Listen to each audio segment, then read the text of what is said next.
Welcome to the Professional Network's True Talk podcast. This platform aims to showcase the inspirational and charismatic people that serve the residents of Lewisham and drive the positive advancements and changes within the council. You'll be hearing fascinating stories from individuals that are instrumental and influential at Lewisham. We'll also be discussing their progressive development and how they've navigated challenges and barriers in their careers. Our hope is that these conversations will inspire, motivate, and encourage you into taking positive action to further your career, achieve your goals, and fulfill your potential.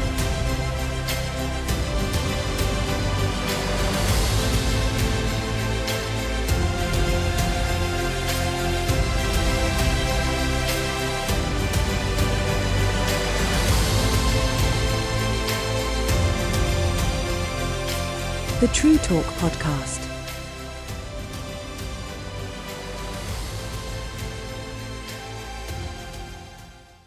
So we are welcoming our Chief Exec, Jennifer, to the True Talk podcast. Welcome, Jennifer. Thank you. Happy to be here. Well, thank you so much for having us. And sorry, my name is Lynette. And we are going to ask Jennifer some quick fire questions just to get to know you a little bit more. So don't think about it too much, but do you have any pets? I do. I've got 2 cats, Wow, okay. 2 rescue cats. I call one of them my gateway crime because I had to do quite some convincing to get my husband to sign up to pets. We went round to the cat rescue place and we walked out with 2 cats. Oh wow! So She's very convincing. Yeah, it was very convincing. Their names are Heidi and Nebula. Oh, lovely. And then about 4 years ago, we also got a dog. Wow. Who's a little fluffy Finnish Lapland who is an absolute terror, but we love her. Oh, so 2 cats and 1 dog. Yeah. Excellent. So, do you prefer phone calls or texts? Phone calls. I'm of a generation where you don't want to faff about with text. Right. I prefer to just pick up the phone and chat. Okay. I feel like sometimes I prefer text. I think they're more convenient, aren't they? Yeah, definitely. Because people can read them when they need to. I really can't stand voicemails or voice notes. Gosh, yes. Yeah, I just, I'd rather just speak to someone. Yeah, definitely. I usually speed them up, like double speed. I probably just delete them. Gosh, but you prefer phone calls. I do prefer phone calls. That emotional attachment, not emotional, emotional connection, should I say? I think they're faster as well, Yeah, actually, and less prone to misinterpretation. That's very true. Not like with Texas. So, what's your favourite snack? At the moment, it is Sensations Thai Sweet Chili Crisps. They are Moorish. Yeah, I think of an evening, if you're sat in front of something, I like to watch something that's a bit mindless when I get in. Yes. You can just eat a few too many of them. Definitely. I love those crisps. And what's your favourite way to spend your weekend? I really like spending time in the garden, so Gardener. yeah, I'm not a great gardener, but it's the effort that counts. I like spending time in the garden. I really enjoy cooking. Those are the 2 things that I do to unwind. Oh wow. Yes, I love gardening, but I do focus like a lot of effort to garden. It is. I go through fits and starts with gardening. I get really excited about it. Yeah. Then I kind of then I forget to water things and they die, and I get kind of emotionally upset about it. And then I forget about it and start again. Love that. And do you prefer biscuits or a slice of cake with your cup of tea? Biscuits. Oh. Probably. I like those chocolate bonbons. Yes. Jaffa cakes. Anything with chocolate in it, really. Yeah. Love that. So biscuits it is with your cup of tea. Love that. So Jennifer, thank you for answering our quick fire questions. You're welcome. We really got to know you a little bit more. But we also want to ask you our 5 mandatory questions that we ask people.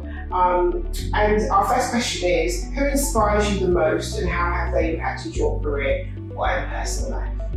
So I've given this a bit of thought, and I would struggle to pick one individual. And I think, lots of people will say my parents, and of course that is true of me too. So my dad is a first-generation immigrant who came here from Thailand, incredibly hardworking, and spent a lot of his time providing for family back home. So I think that's impacted me in terms of I work really hard as well. I understand that you need to work hard. And then my mum, she was from the north of England, and she passed away when I was fairly young. But she had an incredible sense of humour, and she was all about, yes, you need to work hard, but also you need to be happy. So I think those are the two things that have really influenced me in terms of my outlook towards life. And I think before we started filming, we were talking about what led me to where I am now, and I said that I've always pursued careers that I find enjoyable and that give me something back. Yes. Because I think you spend so much of your time at work and so much time thinking about work that you can do yourself a favour and make sure you're doing something that you actually find enjoyable. So those two people, of course. And then I've been really fortunate in that along my career journey, I have had some fantastic managers who have believed in me and encouraged me. And I like to think that I take that same approach now that I'm in a position to give that guidance to other people. So really fortunate. And then even the really bad managers that I've had in my career, and there have been some, I'm not going to name names, there's something to learn from them too, in terms of things that you won't do to other people, or ways that you won't make other people feel. Yeah, definitely. I agree. Just in relation to sometimes the bad managers do teach you some life lessons, don't they? Even about yourself, and how you. Definitely about yourself. And actually, if you've been in that situation, I think you have empathy with people, don't you, who's going through a tough time at work. Yes. And often you'll know somebody in your personal life who's having a tough time. And you definitely learn something about your own resilience, don't you? Definitely. And also, as you said, about not to repeat those mistakes. Yeah, hopefully. Yeah, definitely. I completely get that. And I love what you said about your mum and dad, being inspiration, but also those individuals that have seen something in you on your journey, in your career progression, that have inspired you and just said you can do it, almost like championed you on, and that also you now champion other people on. It's really amazing. I think the individuals that I remember are people who weren't afraid to be individuals as well. I think it's really important that people feel that they can be themselves in the workplace, and not feel like that will impact the way that they're perceived. That's really key. Thank you so much. So tell us about a difficult challenge you have faced in your life and how you've overcome it. Well, I was trying to think about a kind of life challenge, and I'll talk about one that's current for me at the moment, which I think lots of people go through at a particular point in their lives, which is when your parents start to get older and you start to have to navigate difficult territory in terms of, that balance between what they can do for themselves and what they perhaps need doing for them, which I know that you and other colleagues in the room will have lots of experience of. Emotionally and personally, that's just quite difficult, isn't it? And I think I'm finding balancing that with lots of other things in life to be a bit of a challenge at the moment. But I also always think of these things as moments for empathy and opportunities to learn something about yourself, to kind of develop a slightly different view on things, and to bring that's an opportunity to bring that learning back into whatever it is that you're doing in the workplace or in other parts of your personal life as well. Oh, excellent. I can really empathise with you in terms of, when your parents need more assistance, and almost like understand what this new normal looks like. It's a shift in that balance, isn't it? Definitely. And I think it's a bit of a psychological one in terms of being used to looking up to somebody and then all of a sudden realising that it's changing now. Yeah. like you need more assistance, what can I help you with, what can I do for you, and then, navigating the systems around that individual as well, like the GP surgery, all these other things that come into. Yes, navigating the healthcare system. Yes. Gosh, yes. Couldn't that could be a lot easier, couldn't it? Exactly. Definitely could. And you feel like you've overcome that. How have you felt like in terms of that was a challenge for you, but how have you overcome? I think it's just that. I think it's been a bit of a psychological adjustment. Yeah. I think it is. I think everybody goes through moments in life, don't they, where they have to reevaluate how they balance their work and their life outside of work. Definitely. And finding something that fits for them. So for me, I quite like having a routine and knowing, it's good for my dad to know when he's going to see me, when I'm going to see him, that sort of thing. So I've just found a way to build it into just the day-to-day and routine. So that's how I've tackled that. I also try to think about a work example. Perhaps this is something that some of your viewers will have experienced, but certainly early on in my career, there were points where I didn't feel like I was being valued for my potential. Mm-hmm. I think people sometimes can form opinions of you based on what they think you can do versus what you're actually capable of doing. And, that can be quite tough. I think if you're, as I was once upon a time, young and enthusiastic, and you really want to take opportunities and make the most of the situations in front of you. In terms of how I overcame that, it really was, and this is where kind of my dad and my mum and their influence come in, really was just about chipping away, just continuing to demonstrate, provide evidence that, you've got abilities, you want to do things, you're volunteering to do stuff, basically not taking no for an answer. Absolutely. But I think sometimes people can think that there's a secret to success that is really complicated. And in my experience, a lot of it is about getting the basics right. And actually a lot of it is about aptitude and how you apply yourself, not necessarily, unless you're in a very technical job, not necessarily about what you know, because you can always gain that technical knowledge. There's always a qualification you can do. Mm-hmm. You can't really teach people, that wanting to get on and that wanting to do. Yeah. Character.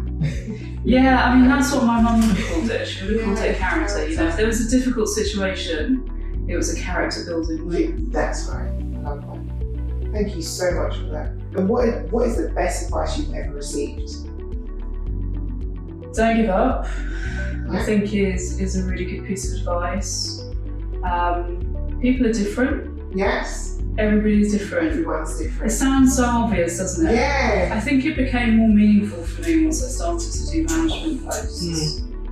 Because you realise, don't you, and I imagine that if you become a parent with different children, you realise this too. Yeah. People really are different, and different things motivate them, and they've got different strengths and they've got different weaknesses. So that whole kind of one approach for everybody might not be exactly right when you get into that situation. And I think one of the things that I really value about teams is having people who are different. Yes. I think sometimes you can get into the trap of surrounding yourself with people who are exactly like you because they think the same, you have the same views. Actually, I think an organisation needs lots of different types of people who think differently, have different opinions, different life experience. They'll bring a different lens to a particular situation. Isn't it? Yeah, I think so, because the work that we do here impacts on so many people. Actually, the broader a view we can get, the better, in terms of ensuring that we've thought through the different potential impacts for some of what we do. Fantastic. Thank you so much. And how do you measure success, Jennifer? We were talking earlier, weren't we, about the thing that kind of motivates me being wanting to make a difference. It sounds quite philosophical, but I think one of the things that I would measure as a success is leaving any given workplace or any given situation better than I found it. Yeah. And for me, it's about, have I done something today that's had a positive impact on something or someone? That's how I tend to measure success, because that's what motivates me. Thank you so much. I think we had a recent interview, someone said the similar thing, like making a difference, making a change is really important. And also hearing it as well, like the work that you do, making sure that you do make a change, even if it's in one individual's life or several. So thank you. What are your top 3 tips that you would give our viewers to succeed in their professional or personal life? I think at the root of it, I think you've got to believe in yourself, haven't you? Yes, I like that. You've got to believe in yourself. I think you've got to be really honest with yourself about what your strengths and weaknesses are.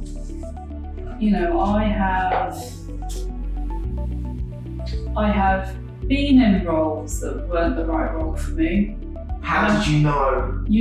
I think you get a feeling, don't you? Firstly, you're not happy a lot of the time. Maybe, and I think the thing that I learned from that, the role that I'm thinking of at the moment was, if it's not the right role for you, it is better to kind of admit that to yourself and find the right role than to be unhappy in a role that isn't a good fit. And that is a tricky balance because sometimes it could be that it's not the right role for you at that moment. It might be for you something whatever it might be. But I do think at the root of it, you need to be honest with yourself. And I think be open and inquisitive, so that nobody in life turns up at a job knowing absolutely everything that they need to know. And if they have all of that, why aren't they really doing the job? I guess would be the question I have.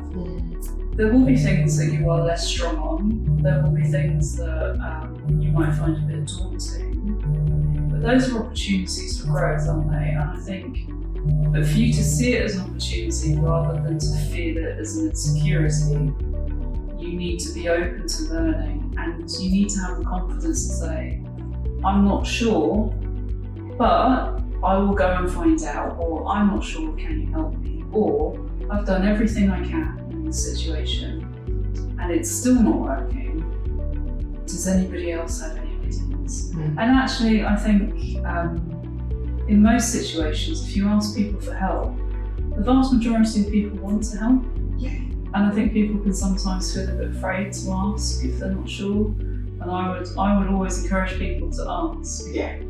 So your 3 tips is believe in yourself, be honest, and be inquisitive. Like you're not going to know everything. Yeah, I think have that kind of learning mindset, have that mindset of continuous improvement, because there's so much to learn and nobody knows all of it. Yeah. So thank you so much. Thank you so much, Jennifer. We have loved to have you today, and we thank you for the 3 tips. Basically, believe in yourself, honesty, and continuous learning. So thank you so much. Thanks for having me. Thank you.